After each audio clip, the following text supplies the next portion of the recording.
But now you're bringing something very interesting. I keep talking about nostalgia, but it's just, I saw this come out and I was like, I think it's brilliant. Thank you. You're taking a Game Boy. Now, Right. Explain to me. So, is it old Game Boys? Did you go to some thrift store? You found a box full of Game Boys and you're like, we're going to turn this into a cold wallet. So we are not producing the Game Boys. It's the Game Boy that you already have that's already been on your shelf for the last 20 years. We're creating a new cartridge, just like, you used to play Pokemon or any other game and you have a cartridge and you put that into the back of your Game Boy. Yeah, show us.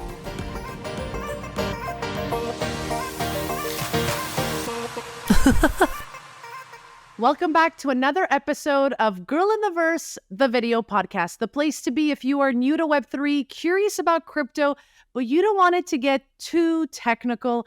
I'm your girl, Melina, content creator, hype woman, asking all the questions so we can together better understand this technology and how the blockchain will change our lives. Don't take my word for it.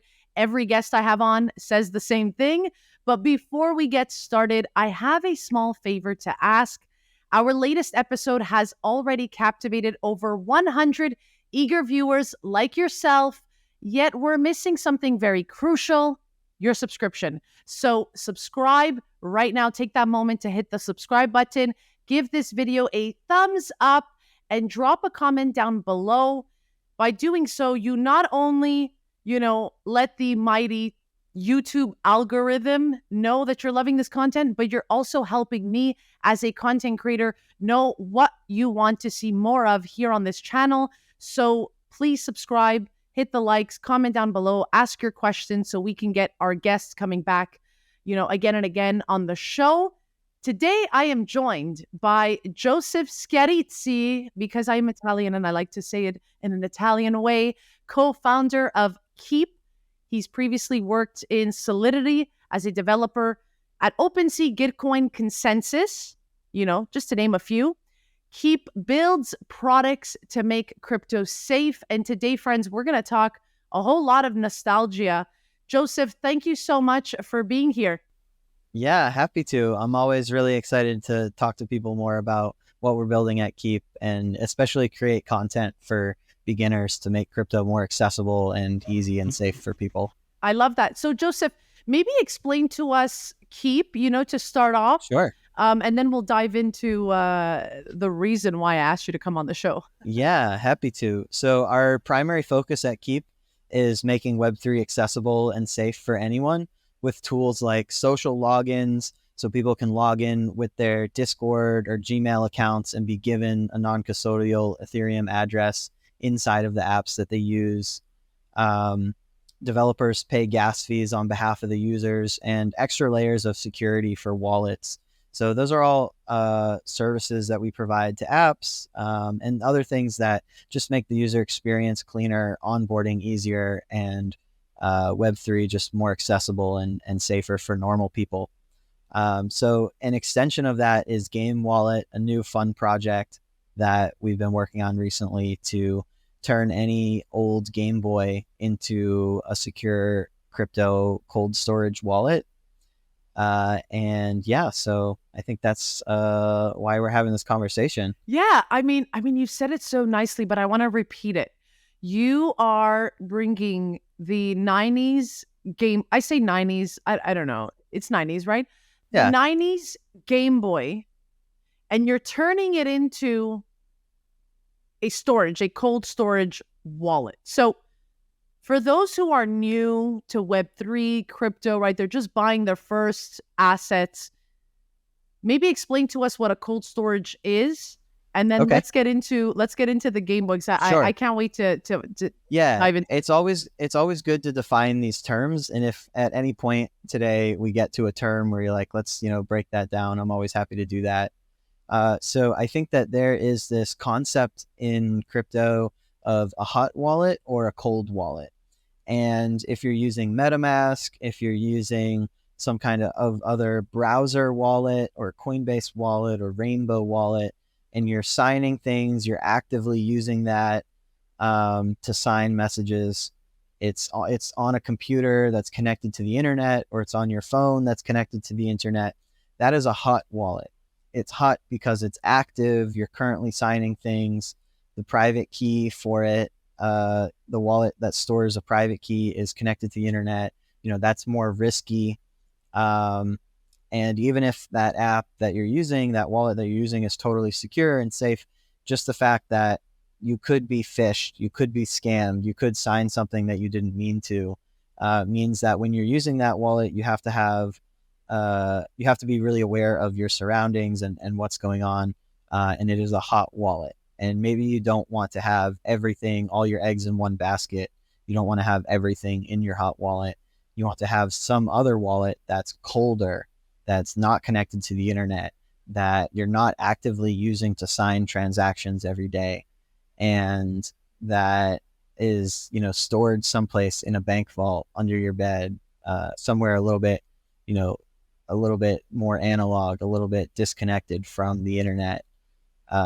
That would be a more cold wallet, where you can keep assets, that you keep things in that wallet that you're not going to touch for the next 10 years, or that that's your vault. You have an NFT that you really like, and you're never going to sell it.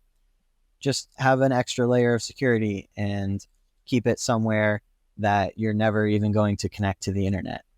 But now you're bringing something very interesting. I keep talking about nostalgia, but it's just, I saw this come out and I was like, I think it's brilliant. You're Thank you. taking a Game Boy. Now explain to me. So is it old Game Boys? Did you go to some thrift store, you found a box full of Game Boys and you're like, we're going to turn this into a cold wallet?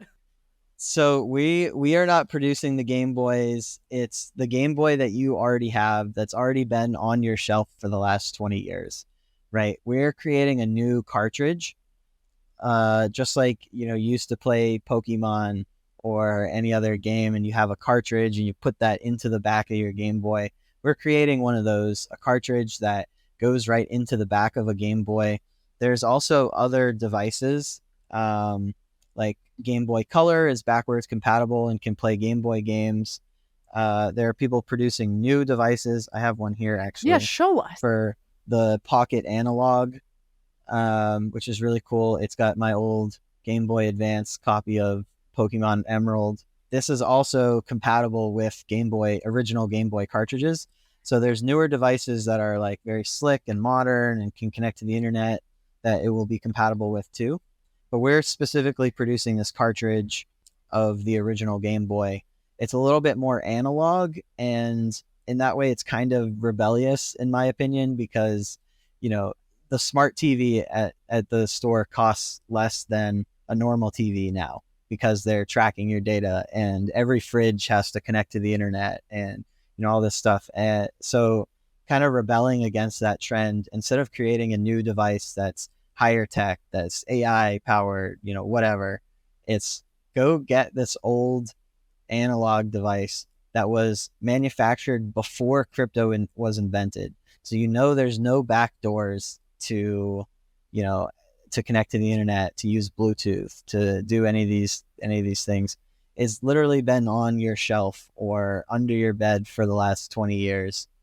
So exactly where it's been, who's touched it. And that part's really exciting to me. So, okay. So I unfortunately do not have a Game Boy, but explain to us this cartridge now. Let's say, so this Game Boy that you currently have, is it almost like a chip? I don't know. I have a business card here. Is it almost like a chip that you're going to put inside? Explain it to us. Sure. Old Game Boy cartridges are similar to these ones. You take it out, you have your game on it, and then you put it into the device, and now you can use it. And that's it. So you're basically going to be selling that sort of like what you see there, the green one, the cartridge, and then you insert it into This one is specifically Game Boy Advance, so it will be bigger than this. It won't be like this one. For now, I'm assuming it's only working with Game Boy. Is this something that you're planning to maybe do different cartridges for different things that we currently have at home? What's the game plan here? Yeah, not really planning on, having this be tons of different versions of it, or more modern hardware, or it's going to be a very limited run. There's going to be a limited number of these. Yeah, Very so special then. Very, yeah, it's yeah. gonna be kind of special and unique. If there's demand for it, maybe we'll keep it going and make a Game Boy Advance version and make an online version. I don't know, but for right now, the plan is let's get one version out that's really cool, that is open source, that has been audited by third parties and is secure, and get that out to everyone, and give people the ability to turn their Game Boys and turn old analog hardware into secure cold storage wallets. I love that, Joseph. So obviously I have to ask you, when I Sure. saw this come out, this idea of a Game Boy wallet, this was also coming out at the same time as Ledger's, big debacle online Mm, regarding their wallet secret recovery phrase service that they want right. to roll out. Right. Was this a coincidence? Yeah. So I think the timing was really good. I started this project just as an experiment myself in January this year. I was really interested in learning more about assembly, a really low level programming language, and I was trying to get better at that. I learned that Game Boys are programmed in that. So just as an experiment, I tried to turn the SHA-256 hashing algorithm, which is what secures all the private keys in Ethereum, on Bitcoin, etc. I tried to turn that into Game Boy assembly, and I realized that it would totally be possible to have a Game Boy wallet, or a Game Boy that's used as a wallet, right? And so it's been a fun weekend project for me for several months now. And then when this Ledger news broke, personally, I felt like my trust had really been betrayed. Mm-hmm. I've been a Ledger customer and user for a really long time, with the understanding that it was impossible for private keys to leave the Ledger device. And with the firmware update that they were pushing, it was going to be possible to send your private key to a trusted, quote unquote, trusted third party. And if you lose your device, that third party can give you your keys back if you send them a picture of you holding your government ID, which I don't think that's very in the spirit of crypto and Web3. I want to really be able to own my private keys and not even have the option for them to be sent somewhere else. And so it became really apparent that there's this hole in the market. There's a huge demand. There's a lot of energy. I mean, every influencer made some kind of thread about Ledger in the last 2 weeks, right? So there's a lot of energy around the idea of having something that's analog, having something that's truly offline. And I can't think of a better option than using a Game Boy that you've already owned for 20 years. And it's literally a Game Boy from the 90s. It can't connect to the internet. It doesn't have Bluetooth. It doesn't have firmware updates. It can never be updated. So yeah, it's really fun, and we've been really, really grateful for all the positive feedback and response that we've gotten from the community and from everybody. I was going to ask you, did that news have any influence on this game wallet? But now you're saying you were already sort of working on this. So explain to us a little, especially for those beginners who are just Sure. entering crypto and they're just buying their first coins or assets. Of Mhm. course, never financial advice. We have to say that. We'll have to continue saying that for a while. But, explain to us why your brain, why you wanted to have this weekend side hustle of like, let me see if there's a way that I can do this. I mean, this was way before Ledger was even going to roll out this feature, but you were already thinking, hey, let me see if I can figure out a way where I can create my own sort of wallet.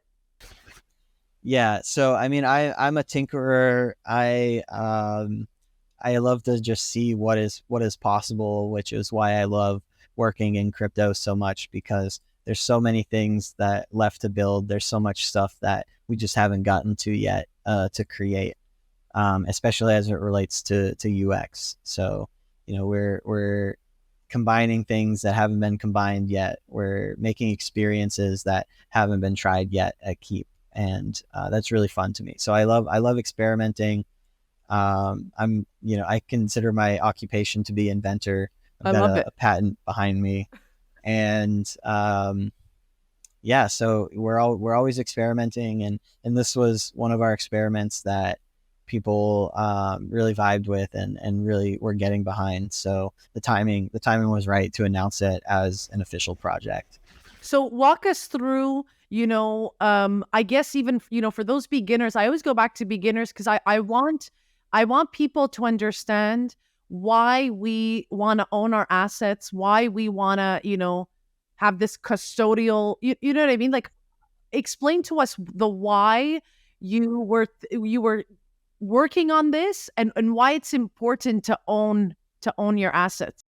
Sure, I'll give you an example. When I started my first company, um, and it wasn't going very well several years ago, and I had $300 left in my bank account, and I hadn't gotten paid by my first client yet because they were late on the invoice, and my automatic rent, paying the rent went through before the money had cleared in my account, and I got overcharged and charged $50 by the bank on because it took them too long to settle a check deposit, whatever, right? And I think a lot of normal Americans, a lot of normal people in the world relate to having giant financial institutions that see you as a number, that don't see you as a person, and are happy to overdraft your account and charge you for that, are happy to earn the interest on the money that you're sending to your friends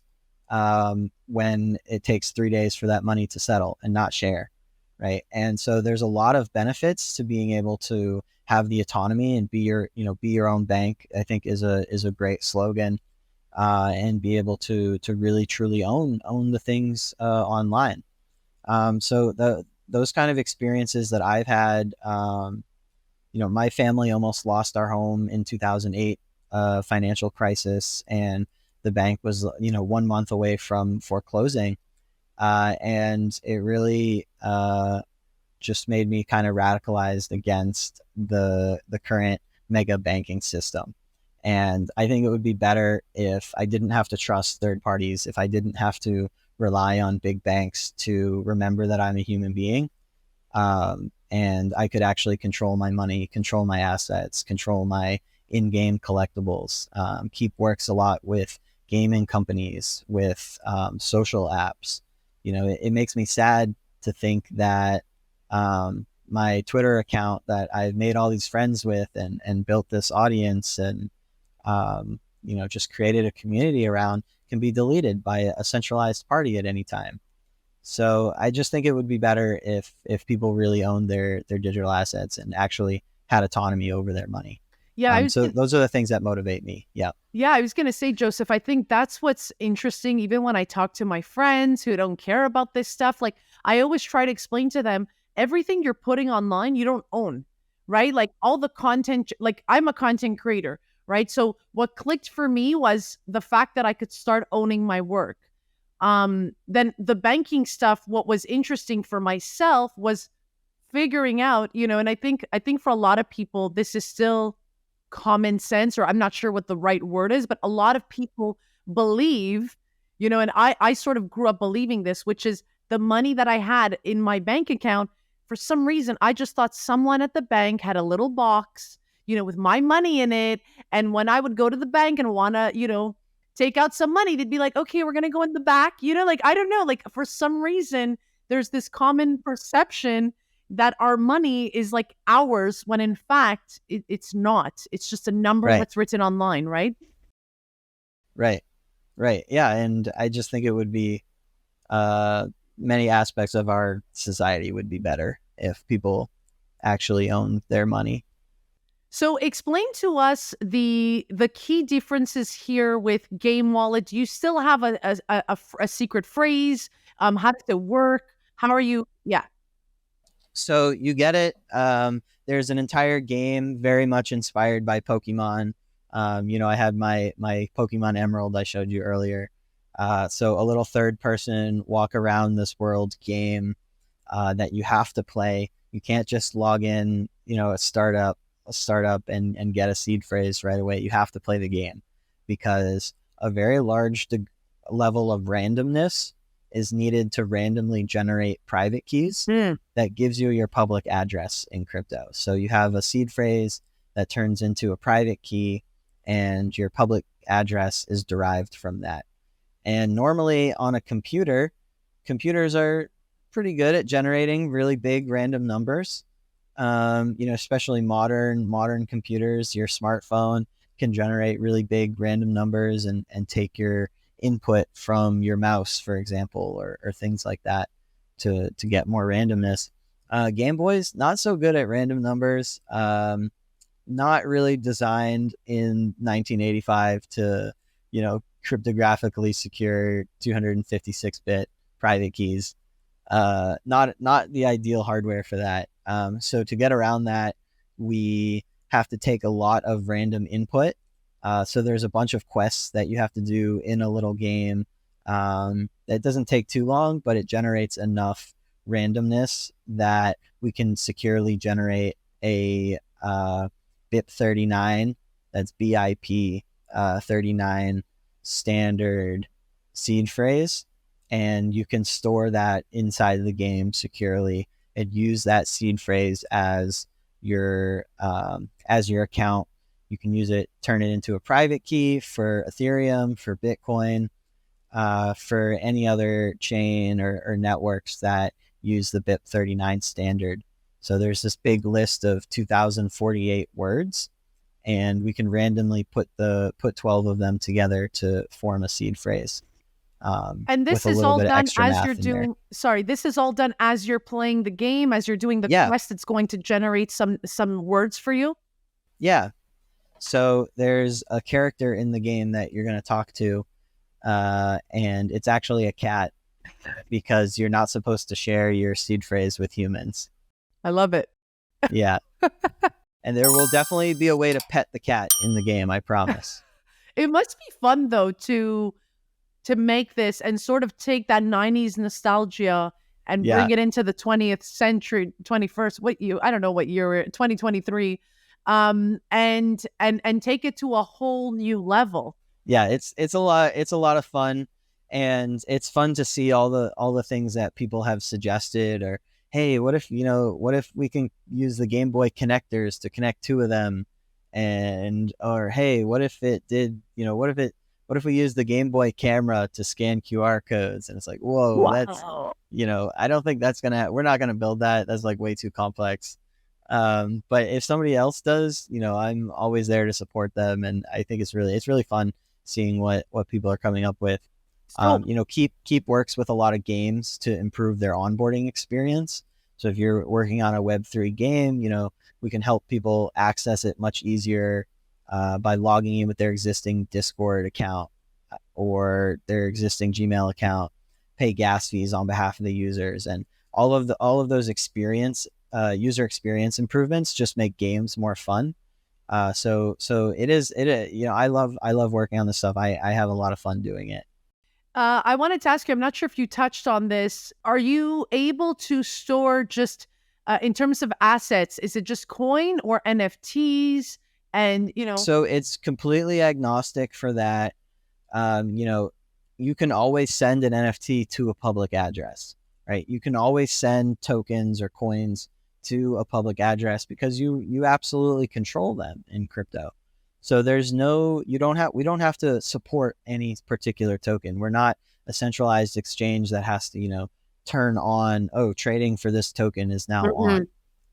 Everything that works on Ethereum, everything that works on every Polygon, Optimism, Arbitrum, all the roll-ups, side chains, everything that's compatible with that, you can always send those things to the public address that is associated with your private key, right? So as long as you know what that is, then you can always use it as, okay, I've made some money here, or I've collected this NFT that I like, and I want to send some of it to my cold storage. you can always do that. We don't have to support anything or ask anyone's permission. One thing I always like to tell newbies in crypto is that if something goes wrong, there's no like 1-800, hey, I Right. made a mistake, right? There's no phone Right. number for you to like go and recover. How are you ensuring the safety, security for this? Like we said before, with Ledger, it's sort of there was so much uproar regarding the recovery and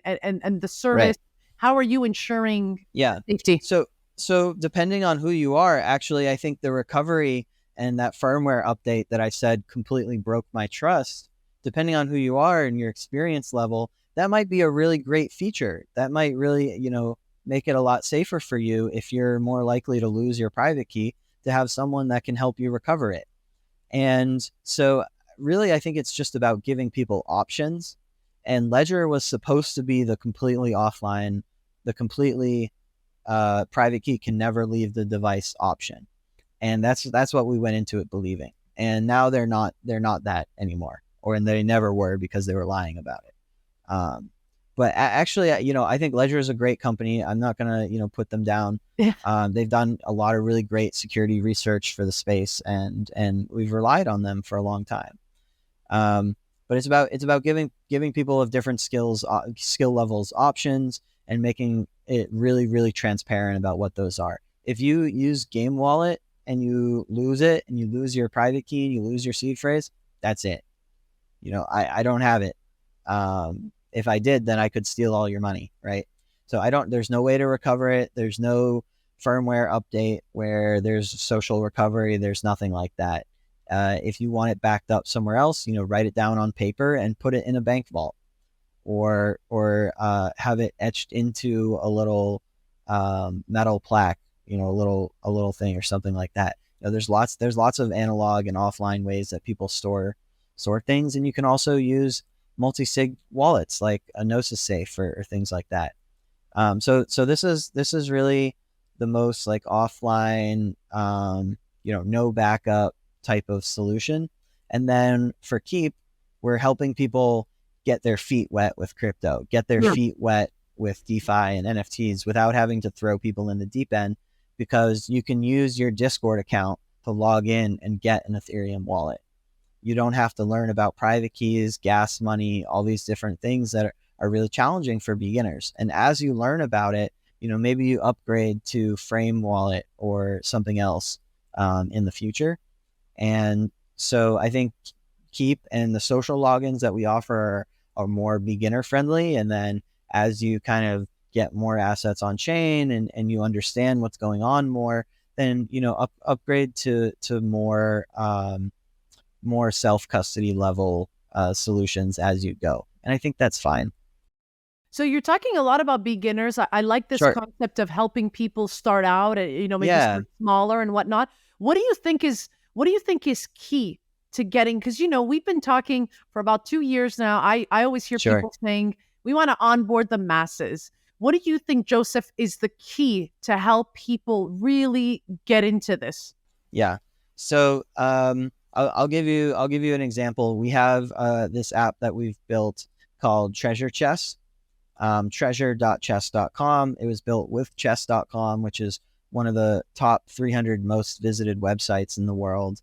And it has hundreds of thousands of users. We did a ton of user feedback, and 85% or more of the users have never had a wallet before. So it's an NFT gaming app. I think it's actually fun. And most people have never had a wallet. Wow. But they can sign in with their existing chess.com account and be given a wallet. The gas fees are paid on their behalf. The marketplace uses USDC that's always pegged to $1. So even when crypto winter happens and prices go down, no one has gotten wrecked. And the reason normies don't want to use crypto is because it looks like a scam. I'm going to lose money. Okay, well, it's actually pegged to, it's a stable coin. It's pegged. You can never lose money. Okay. Well, wallets are too hard to figure out. It doesn't feel secure. What are these seed phrases? Very confusing. Mm-hmm. Okay. Well, now you just log in with an existing account. What is this gas fees? It doesn't make sense. Why am I paying extra fees? We'll just pay the gas fees on your behalf, right? And all of those kind of like technical or reason that the masses, like you said, don't want to use crypto and don't want to access these apps. Those are actually user experience challenges. They're not technical challenges. We already know how to solve them. And we've put all of those solutions into one really easy to use dev stack at Keyp, so that anyone can create an app like that is actually ready for my grandma to be able to figure out how to use.